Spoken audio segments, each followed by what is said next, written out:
things anyway. So now I'm moving into measuring it sort of stuff. So whenever you go to a new organization, or you join an organization, you want to sort of see, okay, what are the metrics? If I'm a new young faculty member, I'm like, how do I get tenure? Who got tenure? What did they do? What did she do? Okay, I see what they did and how they did it, and I have a plan. So what are faculty, how do you know if somebody's successful? So these are some of the things I think of as professional awards and, of course, publications. And, you know, how involved are they in the department? How much do they contribute to the core education of both graduate students and undergraduates? Easy to measure research volumes. Can they also create centers or facilities? Do they run a facility? Do they share that facility? Do they have something in their lab that other people from other departments even can access and do things? And then, you know, this is something that we didn't used to do, but, you know, engineers, especially faculty engineers, are now very entrepreneurial and involved in consulting and startups. So what about undergrads? So how do we know our undergrads are doing well and getting what we want them to get? So one way, again, of course, is look at prizes. See how many people do senior thesis, and maybe even some of those papers could come out of there that could be published. Competitions, and a little bit I've been told, and a little bit of reading I've done, is that the Gators are pretty good at national engineering competitions, and I like that a lot, because I think that's teams, and it's esprit de corps, and it's deadlines, and all those sort of real world things. But it's not necessarily just business competitions. You see the word prototype. I should put the word working prototype competitions, right? Working in industry over the summer, internship programs, very important. Of course, the papers and so forth. And then you got to measure, you know, sort of not just an exit interview, but every couple of years you got to be in touch with these folks and say, where are you? How you doing? How satisfied are you with your education? What was missing? And what did you like? And then the things that were good, feedback to the faculty said, do that more. And things that are missing, you said, how do we put that in, or can we put that in, or is that something that we can do?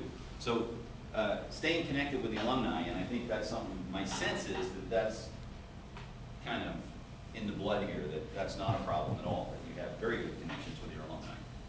Graduate students, is sort of the same set of metrics for undergrads, plus some additional things, right? There should be a bunch of first authored papers that are coming out of their thesis. National fellowship awards are another way to see, you know, what's the quality of your graduate students, because those awards are competitive with people from every school in the United States. Professional society presentations, best papers. How many of them go on and become junior faculty, and where are they, and how well do they do? And get feedback from them. You know, did Florida give them the training that they needed to be successful junior faculty? And then when people go into industry, you know, which industries are they going into? And you'd be sometimes surprised. I'm surprised at material science students where they're going and what they're doing. Sometimes it's in materials, but a lot of times it's in a lot of places you wouldn't think. But they're using that education that we gave them in very good ways. Now, this isn't a quiz, but this is some thought-provoking thing again. Stanford has, I think, a program. I don't know that they call it general engineering, but calling something general engineering is almost pejorative. It sounds like, well, if you can't do real engineering, you do general engineering. But that's not what this is. This is like, if you look at what people are interested in, you talk to your freshmen or kids in high school, or even kids in junior high school, what do you want to work on? Energy, the environment, nanotechnology, medicine, biomedical, whatever, management, entrepreneurs. They don't say chemical engineering or materials engineering or civil engineering. They talk about energy and environment. That's what they want to work on. And so they're looking for the Department of Energy at a university. Well, probably not going to have a Department of Energy. Where can you do energy research? Materials, chemical, mechanical, aero, nuclear, sure, all of the above. But these guys, they want, oh, I want to customize my education. I want to take these set of courses, and then they're not in any one department. So Stanford, MIT, and I don't know whether you folks have started to talk about this or not, but Stanford right now has more people checking off none of the above than they do in all the other engineering departments. And so it's a way of attracting people, because they're still getting a Stanford engineering degree, but they're emphasizing on sort of customized curriculum. Now, I probably idea. Maybe give us some feedback. Do you guys talk about this yet? And on the radar screen? No. Not yet. Okay. And it's not clear that you want to do this. You have to ask, well, what's the upside? What's the downside? Well, how do you get the resources and so forth? So, a degree in general engineering, and I wouldn't call it general engineering. That name, I don't like it. But the concept is something in which you would give a base, and then they would specialize, let's say, in energy, or they would specialize in sustainability or whatever. Don't have to do that. You could just do some minors. What if you had a minor in energy? So you get a bachelor's in mechanical engineering with a minor in energy. Kids that are 18 years old see that, they might go, I want to go to the University of Florida because I'm interested in engineering, I'm interested in mechanical engineering, and there's energy. That's what I want to do. Because I don't think they get excited anymore by the discipline mechanical engineering. That just doesn't grab them anymore. So it's partly marketing, and it's partly what are we teaching? What's the matter? You know, engineers are adaptable. Our field evolves. We want to be at the forefront of it. So I could imagine you could look at that list of things and talk about minors in that. Now, how the heck do you do a minor? And I don't know what the curriculum. The curriculum is always packed.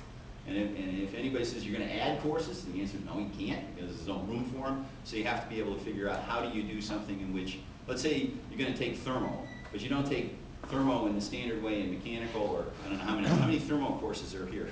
We have like 30 at MIT. Everybody teaches their own thermodynamics. But you might have a energy thermo course that lots and lots of people from different departments come and take.